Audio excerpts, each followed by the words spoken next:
Leaving after 29 years. This month, Winston-Salem Police Chief Katrina Thompson's calling it a career.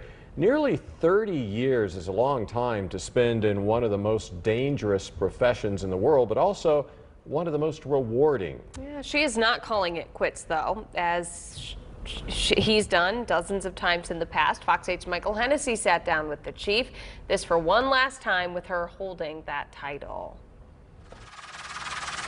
June 17th, 1994, widely known as the wildest day in sports history. People have heard about what's going on. The center of a documentary film best known for the O.J. Simpson Bronco chase. The vehicle of O.J. Simpson is still traveling very slowly.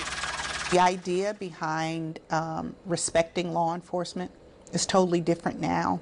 The respect level isn't nearly as high as it once was. But to Katrina Thompson, it'll always be the day she graduated and became a Winston-Salem police officer. I was pretty motivated, always wanted to do well in whatever I was doing. Over the next 23 years, she moved up from officer to corporal, sergeant, lieutenant, captain, assistant chief, overseeing teams trying to and many times succeeding in solving some of the city's highest profile crimes. And on September 29th, 2017, she became the department's top cop. I think some people have an idea, but there are many people who just don't have a clue as to the sacrifices that are being made by the women and men. Her next noteworthy date will come on the last day of 2022, her final as chief of police over the city. When describing her career, she'll tell you there's nothing going on in any big city that's not happening here.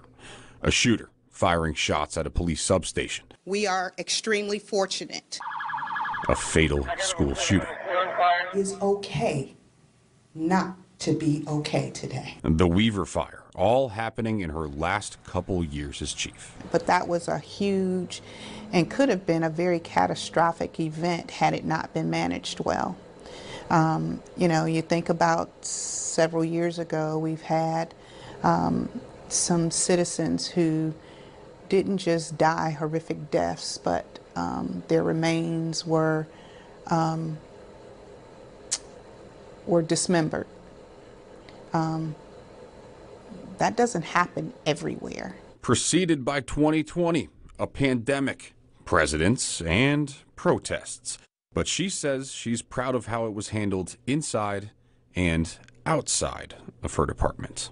And our citizens who said, yes, we're going to be heard, and we're going to do it. We're going to do it often, but we're not going to destroy the community that we live in. All of this qualifying her for her next title. On August 9th, 2022, President Joe Biden nominated Thompson to serve as the U.S. Marshal over North Carolina's Middle District. What was it like to hear your name spoken by the President of the United States?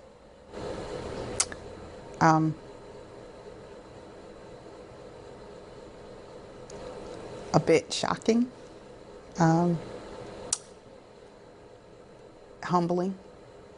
So she's not leaving.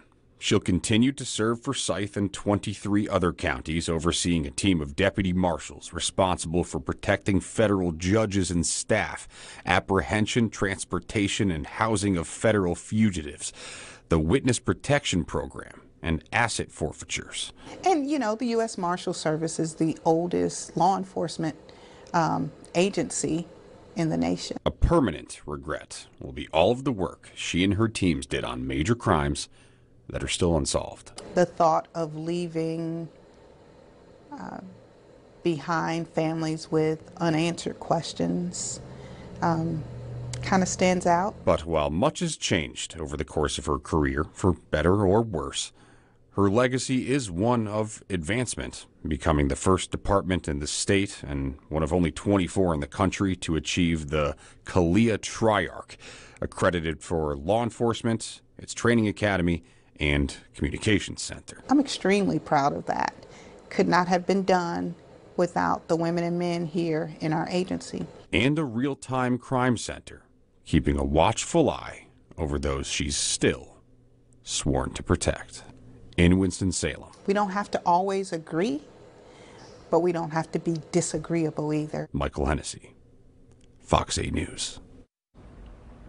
And the chief also talked about losing civilian employees, as well as a 25-year veteran of the force, Sergeant Mike McDonald, who died from COVID complications. But she says she is blessed that she didn't lose anyone to violence. Her official last day is New Year's Eve.